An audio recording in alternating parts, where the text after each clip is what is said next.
Well, hello and welcome to the March What's Next session. My name is Cindy Gutowski, and we will be with you in about 30 seconds while others join. Thank you for being here this morning, this afternoon, or this evening.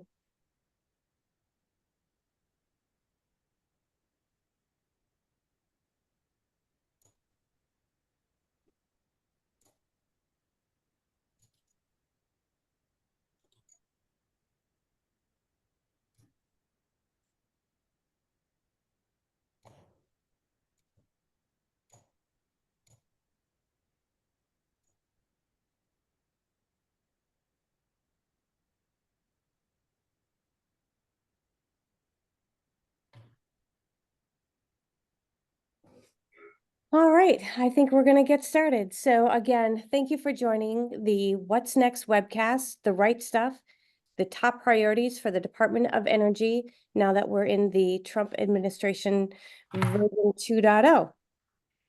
Let's see. Let's get started. So first, just a quick walk through our agenda, a few housekeeping items. One, again, Cindy Gutowski, Director of Marketing here at Peak Nano.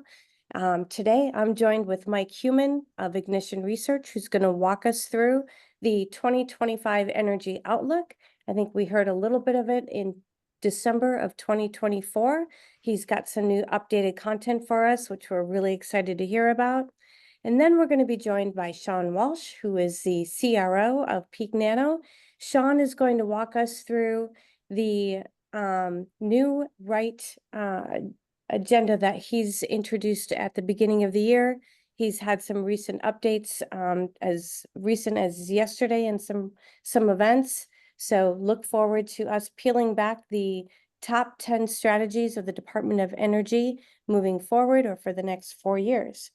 After that, we're going to open it up to live Q&A session. So please position or post any questions that you have. We are going to be sure to get to them during today's event. Any of those that we don't get to, we will answer them in an email specifically to you and respond and send those responses out along with recordings and the presentation. So a couple of housekeeping items. Again, ask questions via chat, not the webinar chat. So make sure when you put them in, if you want to be anonymous, you can select anonymous, or if you'd like us to know who you are, just keep your name in there. We've got a few polls at the end of our session. Please participate in those polls. That's how we learn and gauge where the rest of the world is at. Know that this webcast is being recorded. The presentation and the recording will be shared within the next 24 hours. Okay, without further ado, I am going to introduce our first panelist, Mr. Mike Human from Ignition Research. Thank you very much, Cindy. Great to be talking with you guys today. We're going to look at kind of how the energy outlook has changed over the past 6 to 8 months. Obviously, we had an election that kind of had some impacts on that energy outlook and kind of what's hot and what's not, so to speak. Some of the key things we're going to try to cover here today are what are the impacts of the increase in data center demand on electricity requirements? You've all heard about how much power that AI and machine learning are taking in particular. They have become a significant part of our energy and electricity consumption in the US, especially in certain parts of the country like Virginia. So we'll talk a little bit about that. The future of renewables, as you've probably also heard, the current administration isn't necessarily a big fan of renewables. We'll talk a little bit about what that means for renewables and their share of electricity generation. And then finally, the thing they are a big fan of, fossil fuels. Okay, so we'll talk a little bit about what's happening there. Overall, the message is going to be we're looking at a growing energy gap over time, and we'll kind of discuss what that looks like. So let's talk about data centers. So if you look at the amount of power taken by data centers, this is a graph from Wells Fargo, actually. You can see how much it's actually increasing. While previously a lot of it was actually training, the inference piece of it is starting to take more. This is specifically for generative AI, which is probably the biggest energy consumer of electricity today as far as data centers go, or certainly the fastest growing one. In fact, if you look at the numbers, and there's a pretty good consensus on this, EPRI predicts that by 2030, data centers will consume about 9% of all electricity. It's not a huge amount until you think about places like Virginia. Roughly 40% of all the data centers in the US are in Virginia, unsurprisingly feeding the federal government. Today, those data centers, that's today, not 5 years from now, today they consume a quarter of the state's electricity. Okay, and they are expected to grow. In fact, if you look towards 2050, the numbers could reach 4.5 terawatt hours or 4,500 gigawatt hours, 45 billion kilowatt hours of energy by 2050. That's almost as much as we consume today as a country in the whole. This is a big, big number. So that's kind of one of the things driving demand. If you look at kind of the other side of things, what's happening where demand might decline? I'm sure we've all heard about how much EV electric vehicle sales are expected to decline under the Trump administration. Some of the predictions are that it will drop from 32% of the cars sold each year to about 23%. The fun thing about this, though, is there's still EVs on the road today. Okay, even if we stop doing all the other things, they still have to get charged up. And those 3.3 million EVs that are on the road today, if you're looking at 9% reduction in sales, that's only about 135,000 vehicles. So as far as the electricity that's required to charge these EVs, that 9% sales isn't going to make a huge difference. It's probably about 4 or 5%. The other fun thing from a worldwide or global perspective is EV charging has continued to increase. If you look at other countries, especially in Europe and China, EV sales are going like very fast, and we can expect those to continue to go on those routes. Okay, let's jump to the next slide. U.S. renewables. So U.S. renewable deployments will start to decline. That's new deployments.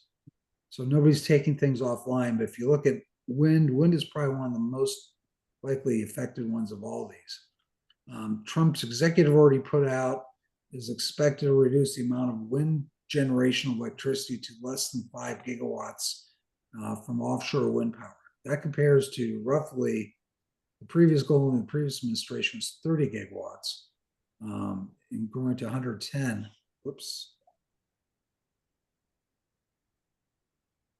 Growing to 110 by 2050. If you look at China today, is doing 68 gigawatts between China and Europe. So this is going from where we would have been about on par with them to significantly less. U.S.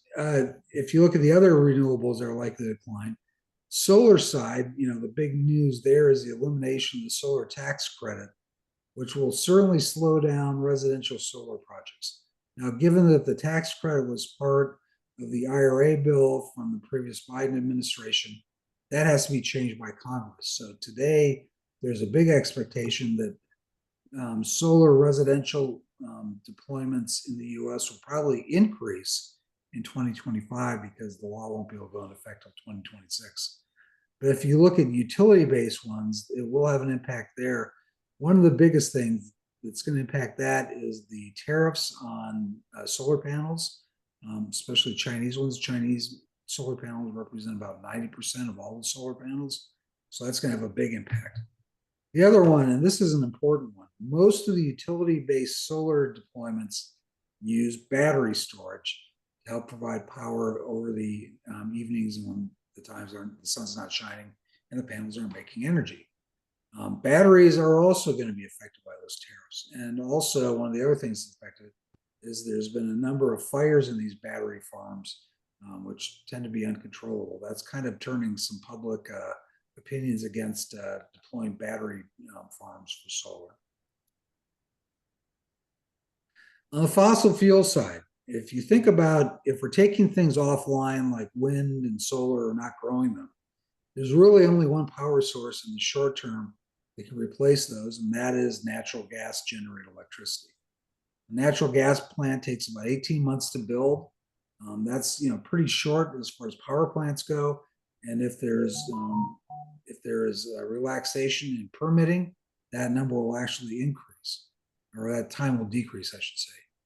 And if you look over the other alternatives, if you think about coal, we haven't built a coal plant in 12 years in the United States. So that's a long time. Have we forgotten how to do it? Probably not, but I suspect a lot of the technology required is not as easily gotten as it was a decade ago. Nuclear is another story. We are building new nuclear plants in the US. However, they're taking roughly a decade from when the plant start, or the project starts going, to when it's actually online. So what we're really going to see is a huge increase in natural gas consumption. Of course, that will have impacts on our greenhouse gases and things like that as well.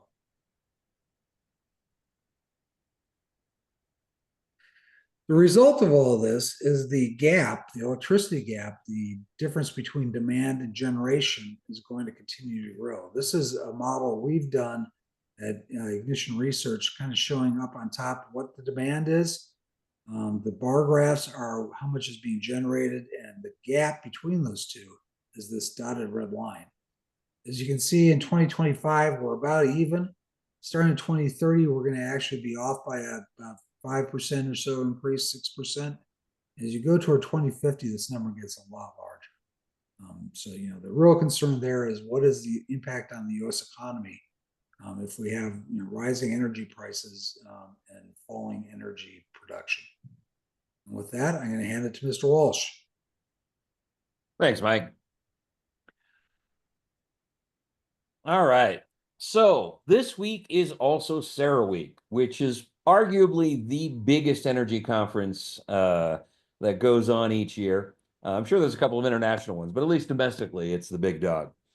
And there's a couple of statements that really stood out. The first was from Interior Secretary Bergrum, saying that, hey, we might need to reopen coal-fired power plants.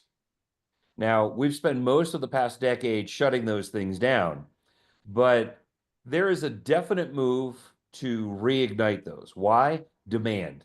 At the end of the day, the biggest challenge we have right now is the demand exceeds capacity. And more than that, the timeline to fix it is significant. So retrofitting is probably something we're going to hear a lot more of. The other comment from Energy Secretary Chris Wright was that climate change is a side effect of building the modern world, and that everything in life is trade-offs. And we're going to be making some different trade-offs over the next 4 years than we have in the previous years. Now, one of the things that I think separates Chris Wright is he'll be the first to acknowledge that, yes, climate change does exist. He's not a denier in that sense. But the watchword coming out of CERA this week is pragmatism. And the pragmatic facts is that if you want power now, you're not going to get it all from renewable and clean resources. Combine that with some of the policy changes, and you'll see a consistent trend here. The other big thing was the note from Chevron CEO Mike Wirth, which is, guys, let's pick a plan, let's stick with the plan, because we are investing in capital equipment that takes decades to amortize and return the type of ROI that we need. Now, while certainly oil companies have been profitable, we all understand that generating power takes time. As Mike said, 18 months is kind of about as fast as you can go in terms of the actual construction. Now, if you start to put the regulatory and other things that are in there, we're seeing that these things take anywhere from 5 to 10 years, as Mike said, on nuclear on the outside. And then I thought the funniest quote of the whole thing was from the CEO of Saudi Aramco. There's more of a chance of Elvis speaking next than energy transition succeeding. While that's a bit of a dark message, I think it does lead to the common understanding that we need power from every conceivable source as we go forward in order to meet our AI, our economic, and our competitive objectives. So at the beginning of this, we got to start with orders, because if there's one thing that is certain, we have been hit with a flurry of new orders, both executive and departmental. And we'll talk about a couple of the bigger ones that are really driving this sort of seminal change in policy as we go forward. So the opening salvo of all of this was declaring a national energy emergency. So this gives the president and his cabinet a great deal of flexibility in how they approach things under emergency provisions. Most people don't think about emergency provisions nor the capabilities that vest into the executive branch, but they're non-trivial. And that's where all of this started. So what do we expect to see? Faster approval of fossil fuels. We're already seeing that in policy changes. We're seeing that in the changes with liquid natural gas. Less regulation. No one really knows exactly what that means yet. The theory being that there will be less objections and things will go faster. I don't think they've eliminated as much at this point. And they definitely intend to roll back renewable expansion, not what's in place. And that, as Mike said, wind power is probably going to be the most impacted of this. And as our new president said, drill, baby, drill. They have a big focus on refilling the strategic petroleum reserve that was, of which some was used during the pandemic. The next big executive order was the National Energy Dominance Council. And this is chaired by Interior Secretary Doug Burgum and Energy Secretary Chris Wright. And there are about a dozen other cabinet members that are part of this. But basically, their job is to talk to each other and make sure that none of them are getting in the way of letting energy projects get to completion. And the ultimate part of this is bring down transportation cost and generate electricity. And they're going to change the way in which it's been done. So it will definitely go faster, and it's going to impact a lot of, I will say, the operational side of how we look at the time to energy. The next big change is the R&D order from the Department of Energy. So Secretary Wright, I think this sums it up. Some people look at him as someone who comes from the fracking industry and that's all he sees, or that's all they see in him. The fact is, he's a pragmatist. He went to school for fusion energy. He studied solar at Berkeley and implemented new programs there. So I think there will be some balance in what they try and do. However, there will be no hindrance to many of the fossil fuel programs as we go forward. There will not be hindrance to eminent domain to put new power grid systems in place, and there will not be as many regulatory and environmental concerns worried about in this administration. So in his congressional hearing, he said, here's the big objectives: American energy dominance to ensure energy security. I don't think anyone will argue that having energy independence and security is a bad thing. But we have a long way to go to get there. Sorry, I keep hearing Smokey and the Bandit in the back of my head when I say a long way to get there. Random thoughts of the day. Leading world innovation, technology breakthroughs. This is one of his first orders, was to review the R&D programs under the DOE. This has significant impacts to our national labs and what comes next in power. So this is the long game, and it's one of the things that I think probably has the most impact on how we solve this problem over the next decade. Because just as there are things that Mike talked about that have already been started that are very difficult to slow down as we go forward. And a great example of this is while the president has recommended repealing or rescinding many of the IRA provisions, there was a letter released by 21 Republican members of Congress yesterday saying, hey, for a lot of these things, we already have factories in place. We have grants in place. We have jobs in our districts. And I think that the combination of hopefully a more balanced policy, the inertia that already exists, and people wanting to protect jobs in their districts will have a more measured approach as we go forward. But again, the biggest thing here is building and enabling energy infrastructure investments. It's going to be all of the above. The one exception is probably wind power. So what are the things they want? They want science. They need to continue with national labs.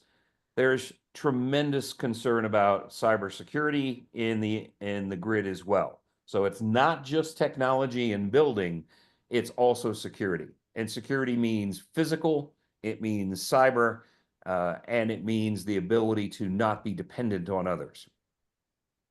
And his priorities are very simple: fossil fuels, advanced nuclear, geothermal, hydro. These are the things that he was very clear in his opening statements and his public remarks about where his priority is going to be. So with setting the context with those two big orders, or three big orders, let's talk a little bit about what are those top 10 for Secretary Wright as we go forward.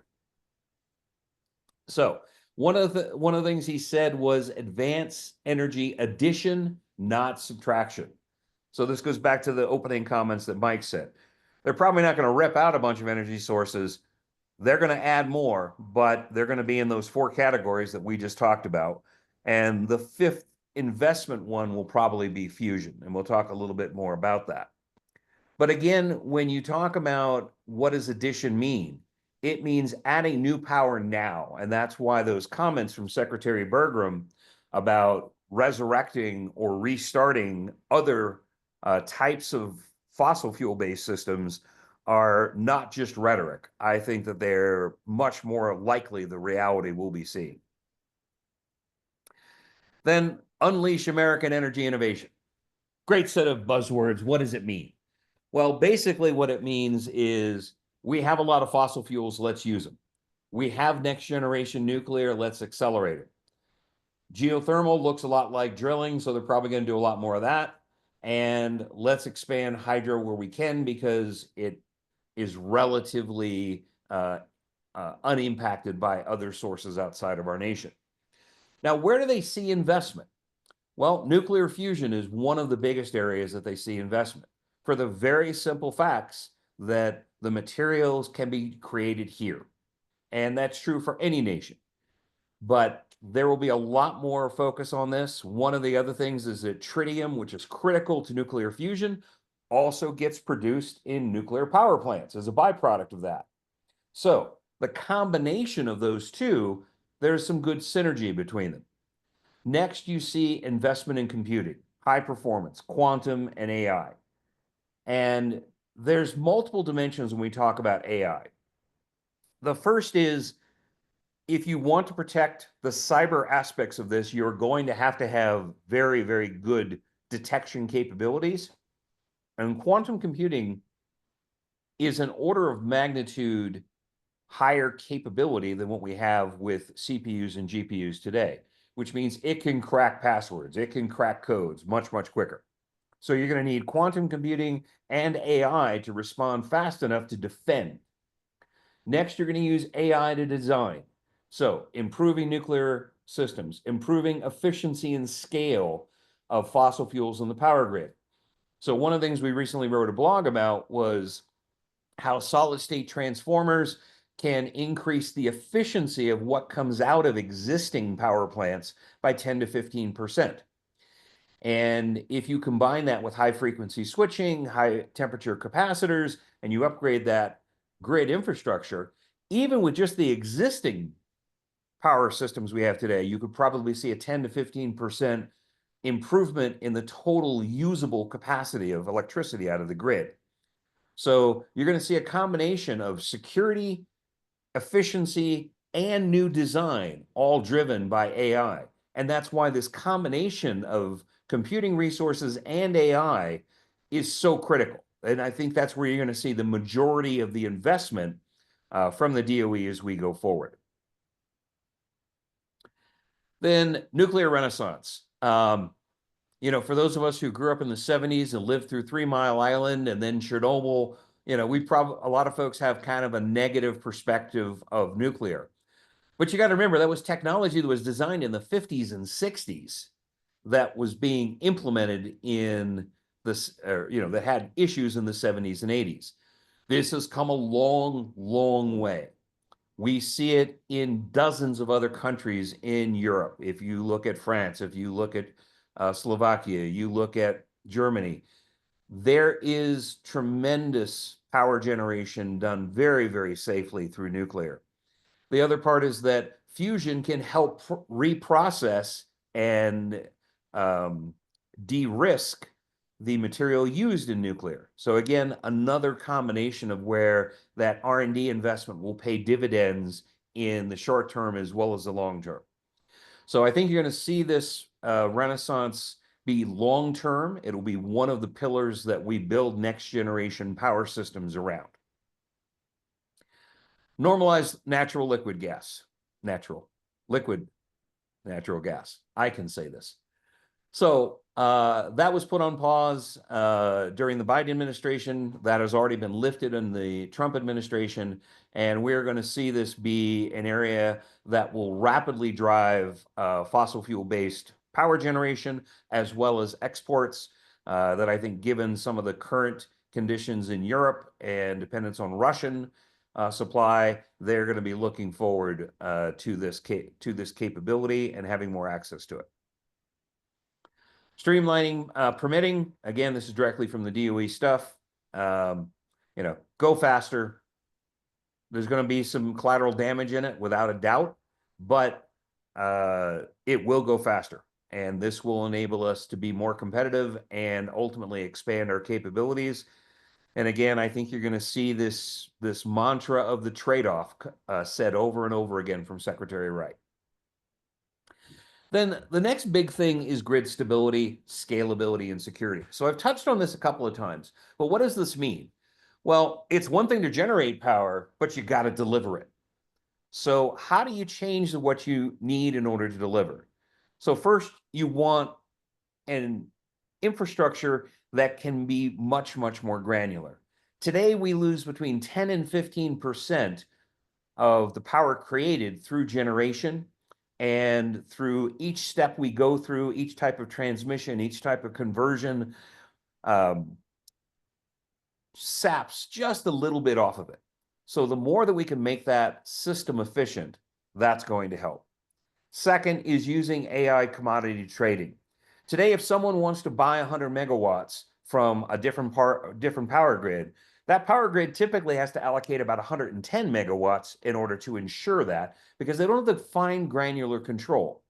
So the combination of AI-driven power exchanges that expect more transactions with higher precision and changing the underlying transmission infrastructure are going to give us greater scale out of what we produce today and what we add.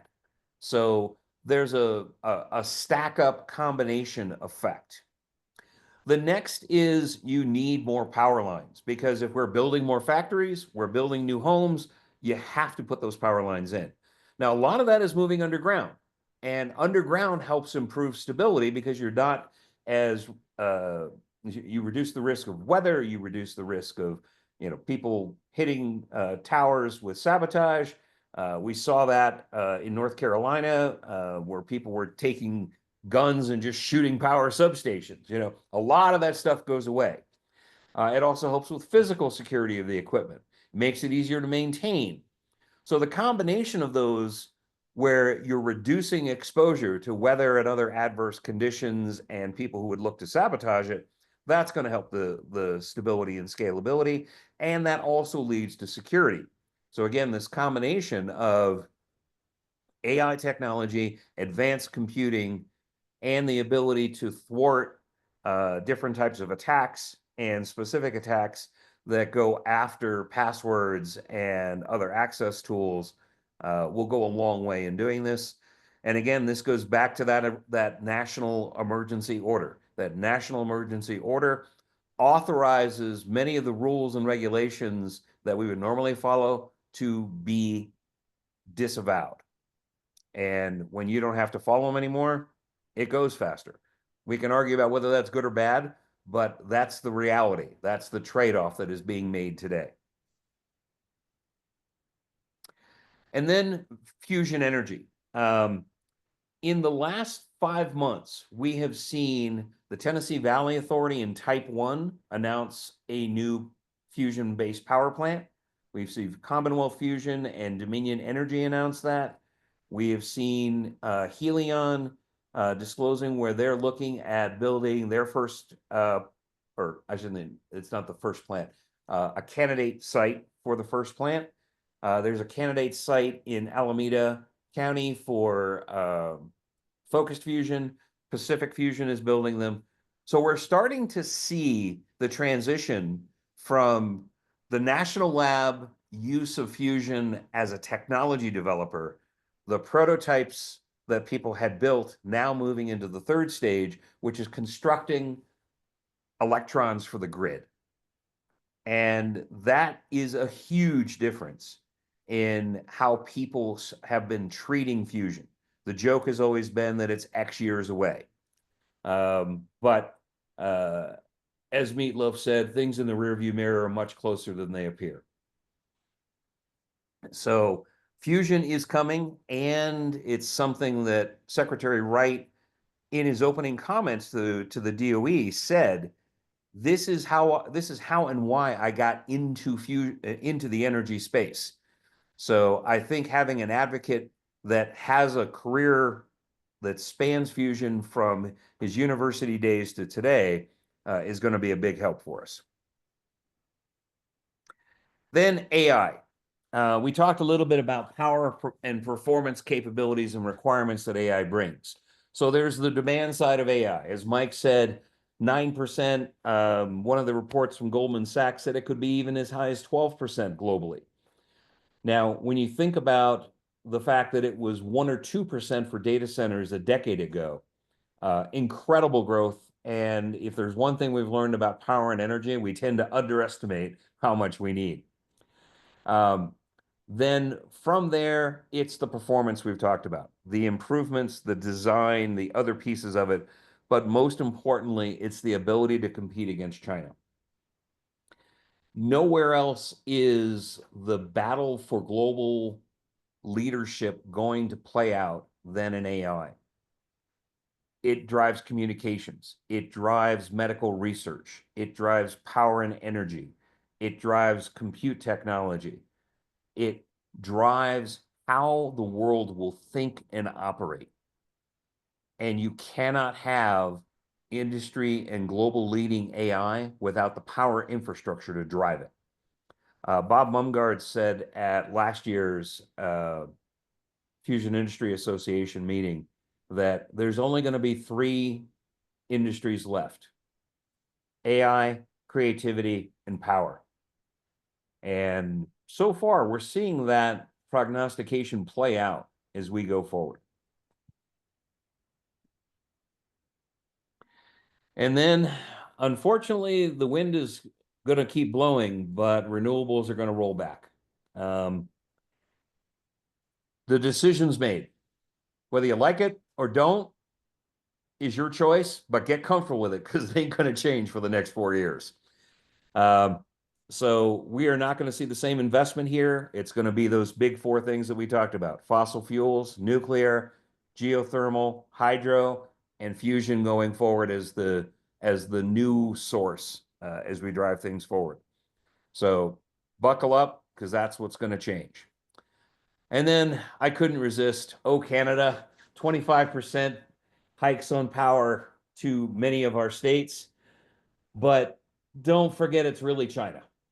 At the end of the day, when we talk about energy independence and we talk about what's going to move the needle, it's going to be bringing manufacturing back and not buying stuff from China today. Now, as we know, China is rerouting a lot of their trade through Vietnam and other countries in order to make it look like they're not shipping as much to the US. But the simple facts is that a lot of the infrastructure, the components that go inside the systems that become our subsystems, or our substations in our neighborhoods, that go inside the factories that they're being manufactured for new power systems, originate there. So the combination of these international partnerships are going to impact our price of energy over time. We need to move that critical infrastructure here and the manufacturing for it. And of course, that needs more power. And that's another thing that's going to drive the demand beyond AI, because you cannot build the factory if it doesn't have the juice to run. And then the last is managing Musk. You cannot be in the government today without considering the Musk factor. So this is going to be a big part of what happens. Certainly he has a business interest across many, many different domains, has a big solar business, has a big car business, or so I hear. And this is going to impact what we do in terms of policy as well. So, I've used the expression buckle up a few times because it's going to be different. And while the process may be different, the underlying business demands don't change. The underlying energy demands don't change. I know we're going through a bunch of turmoil on Wall Street right now and all those other things, but the need for AI hasn't stopped. The need for data centers hasn't stopped. The need to make equipment hasn't stopped. The need to make EV charging systems hasn't stopped. And when all is said and done, if you sort of take the Wall Street stuff and just kind of put that in a bucket for a moment and, accept that circus is going on, the underlying principles that are driving the demand and the need for increased power and increased energy haven't changed. And hopefully, as we go forward, we'll start to see this transition move into creating more power. I know there are many folks who will be concerned about the methods that are used to create that power. But the simple facts is that it's coming. So we need to prepare for it. We need to get comfortable with it. And we need to figure out, as both providers to the industry and as consumers of this, how do we have enough energy at the right time, at the right place? And that encompasses everything we just talked about. So with that, let me stop yammering for a few minutes and I'll turn it over to Cindy for some Q&A.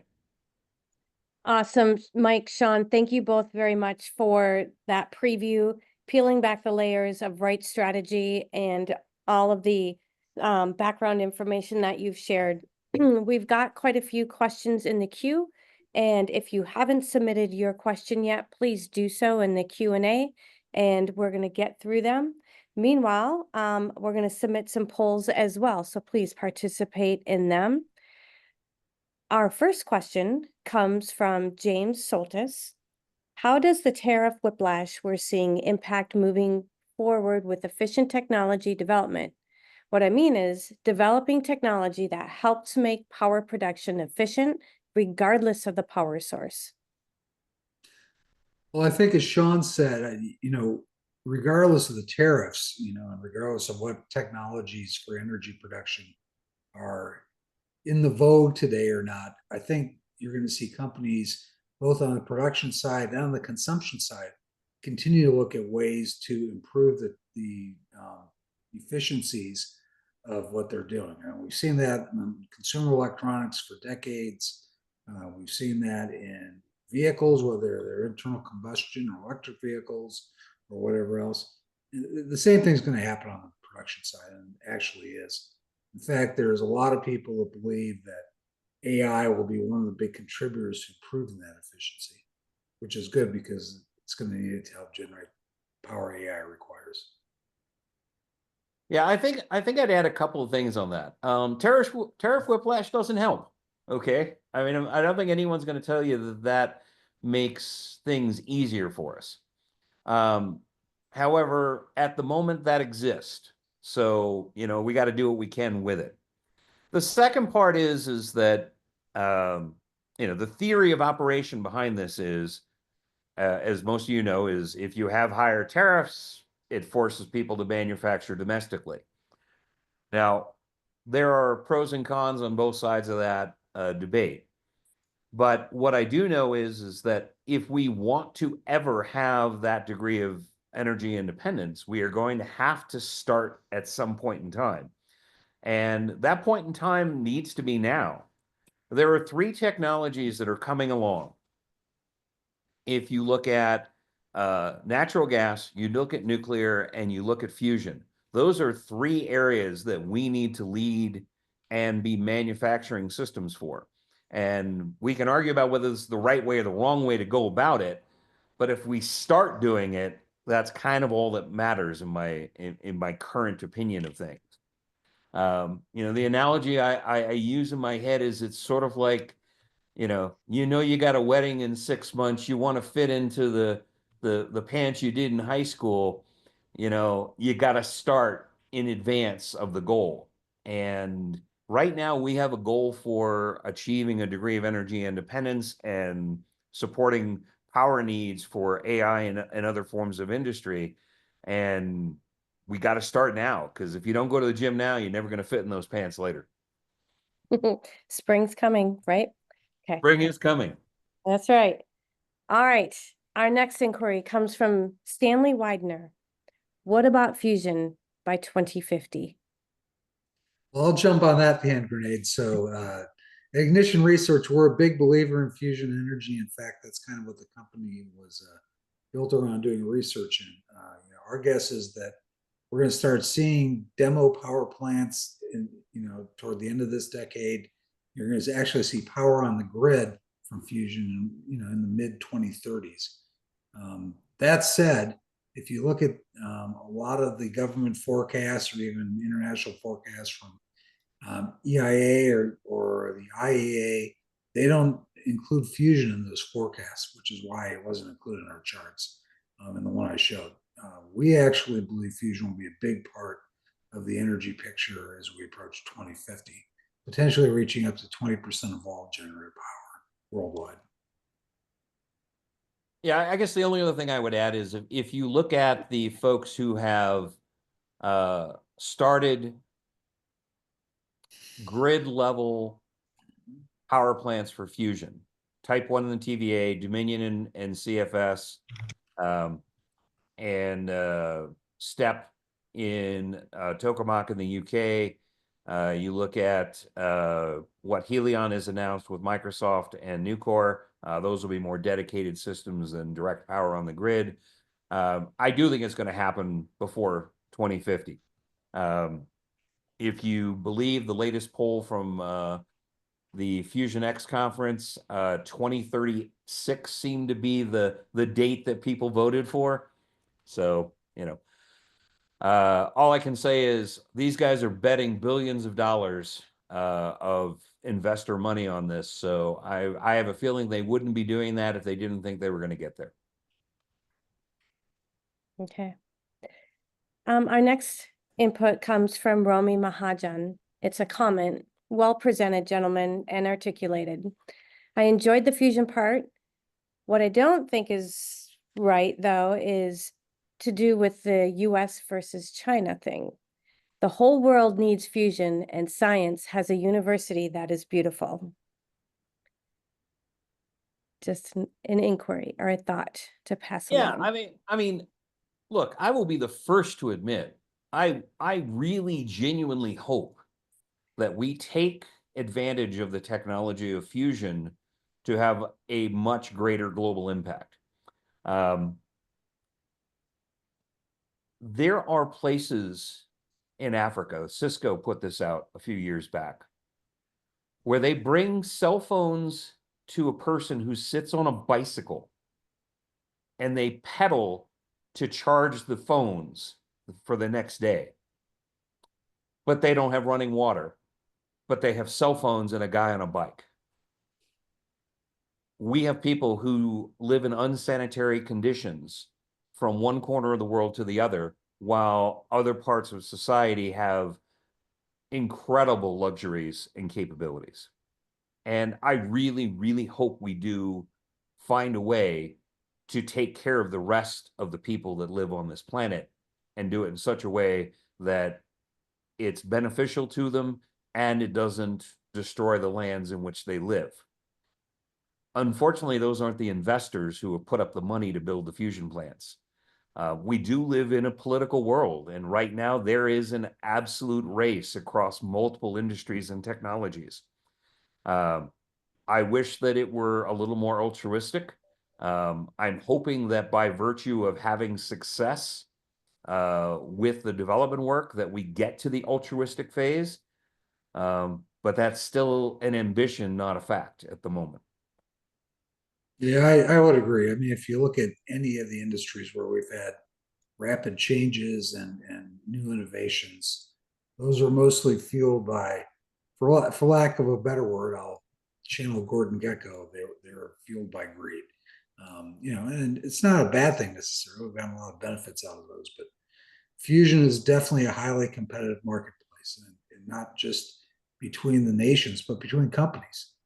I'm sure if you ask, Commonwealth Fusion Systems, if they feel they're competing with Helion, the answer would be yes, whether they want to admit it or not. Same with any of the other ones. So Yeah. it's just part of the landscape, and it's going to be with us for a long time, and whether we like it or not. Yep. Okay, thank you, Romy, for those comments. Another question was posed by an anonymous attendee. Have we identified which electricity infrastructure components and therefore which industries we need to bring back to the US, redevelop, or support? Yeah, there's a number of them, starting with what we do in capacitors. Today, the primary dielectric film that is in the capacitors for almost every system and part of the power grid, 70+% of that material comes from China. Of the manufactured capacitors that use that film, over 60% are coming from China today. And it's no different than what we have in consumer goods and other things. Mike and I have a former compatriot that is working on US-based manufacturing for solid-state transformers that have not been in the US. And the list goes on. I mean, I hate to say it, but it's pretty much, if you look at any of the subcomponents inside power plants or power substations, you will find anywhere from 40 to 80% of those materials and components are being manufactured in China. I've said this in a number of other blogs. We made a strategic choice as a series of industries to outsource manufacturing.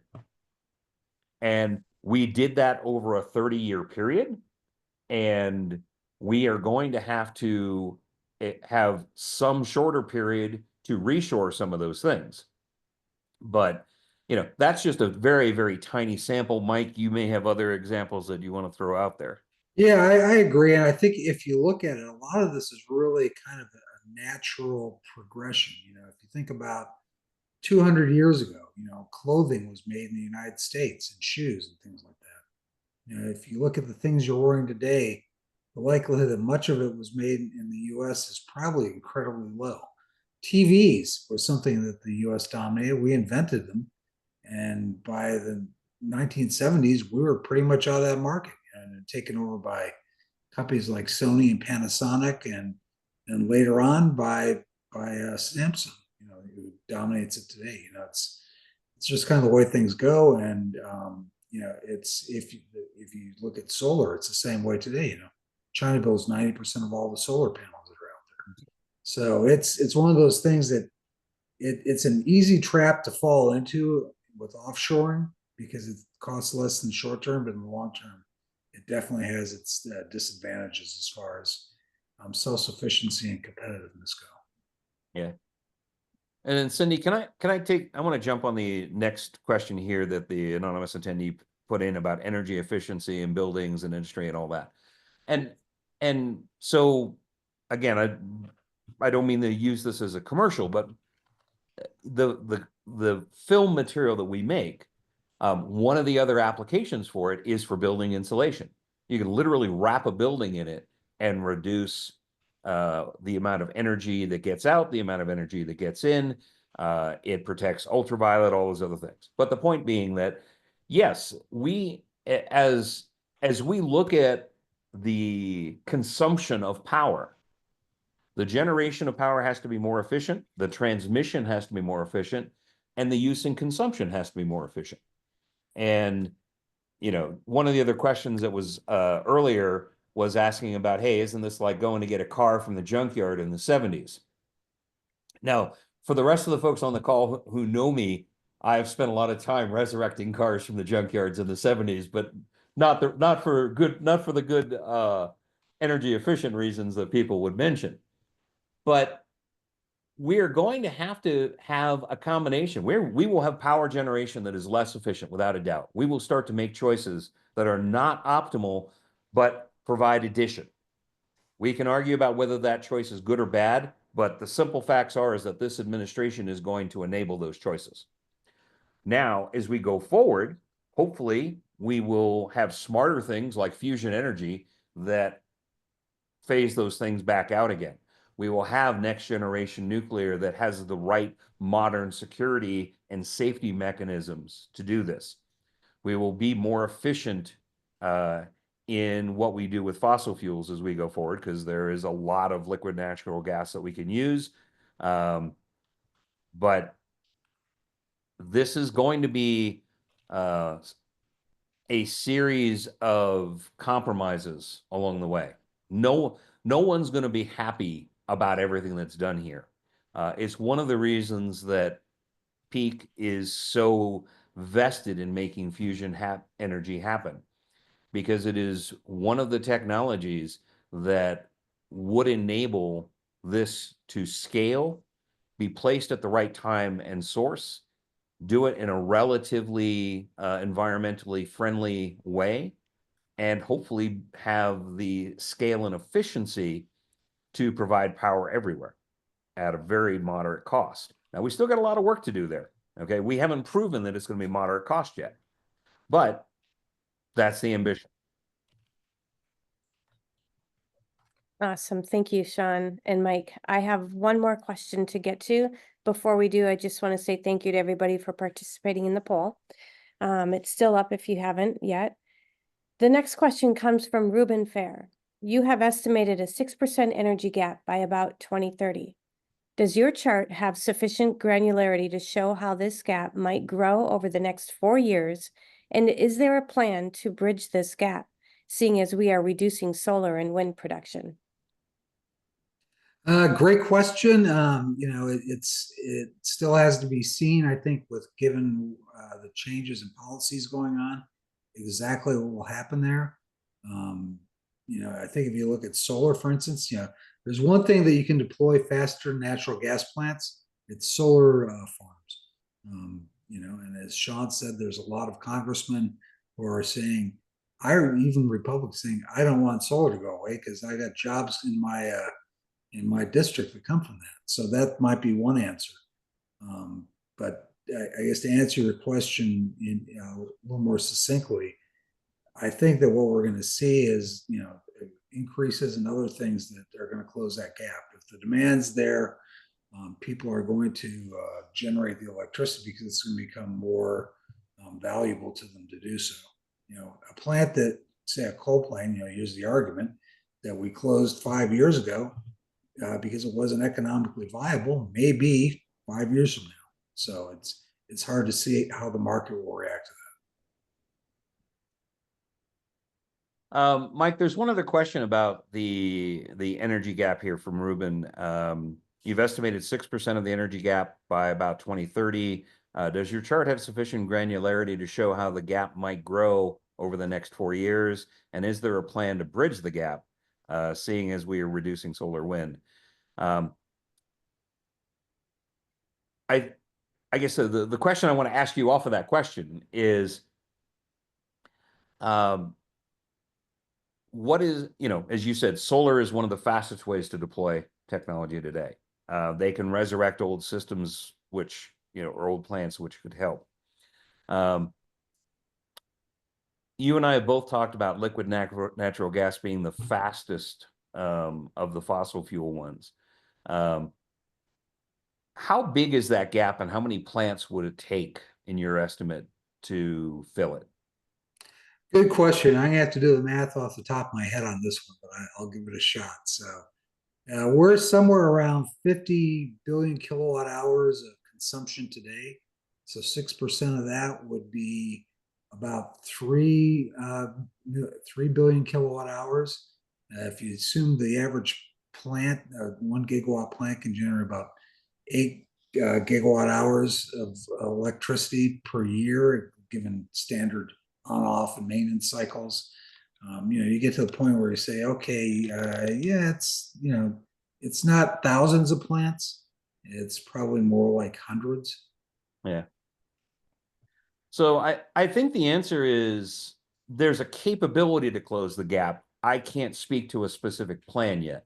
Nor have I seen a plan either. I guess that's the real answer. Yeah. So to contribute to that, Sean, we've got one more question about geothermal energy. Do we Guys, currently have technology? I'm going to default to Mike because I don't know squat about geothermal. Or I'm going to dodge this question and In hope my Mike defense, has I an gotta answer. say I only know slightly more than squat about geothermal, but I'll try to answer it. Geothermal, like hydropower, has a lot of the same issues. It's very dependent on geography. You have to have a geothermal energy source nearby, whether that's a pool of magma sitting underneath the volcano. It's some sort of thing like that. But if so, you only have a few places you can put it. This has been the biggest issue that hydro's had too, right? The only thing we can really do on hydro today, most of the big sources have been tapped. We can rebuild dams or put in new dams. There have been dams that have been taken off rivers that used to have hydropower. But on geothermal, it's even a little harder. The systems to convert that heat into actual usable electricity are far more complex. There's lots of drilling and lots of permitting. It's one of the reasons why geothermal is one of those future technologies that has kind of never become much of anything so far. If you look at the amount of power generated by geothermal as a total U.S. mix, it's pretty small. It's single decimal points. And so even if you say, hey, we improve on our exploration and everything else, it's probably not going to go up by much. It certainly is going to close that gap. Yeah. Cindy, real quick, I know you've tried to get to the last question 3 times, but there's a couple of others I'm going to hit on real quick. Quick. One of the questions is Peak Nano engaged with DOE National Labs for further nuclear technology? The short answer to that is our products are used on 2 sides. One is for fusion, we are part of power generation. For nuclear, we are on power distribution. And I can tell you we're actively engaged on the fusion side of the equation. I don't think there's anything specific happening on the nuclear fission side of the world. There's another question about cost for fusion. Mike and I have done some forecasting, and we think it's going to be closer to the to the cost of nuclear fission, given the relative complexity of them and the relative similarity in operating model. But, since they haven't finished the plants, it's hard for us to give you a definitive answer to that. And then the other question from Matt Moynihan was, could conflicts or changes in energy technology? One final question: how might a larger conflict change your forecast for the different energy technologies? I will say this: the more complex the world gets, the more likely you're going to have more fossil fuels, because that's what's simple and available, and the U.S.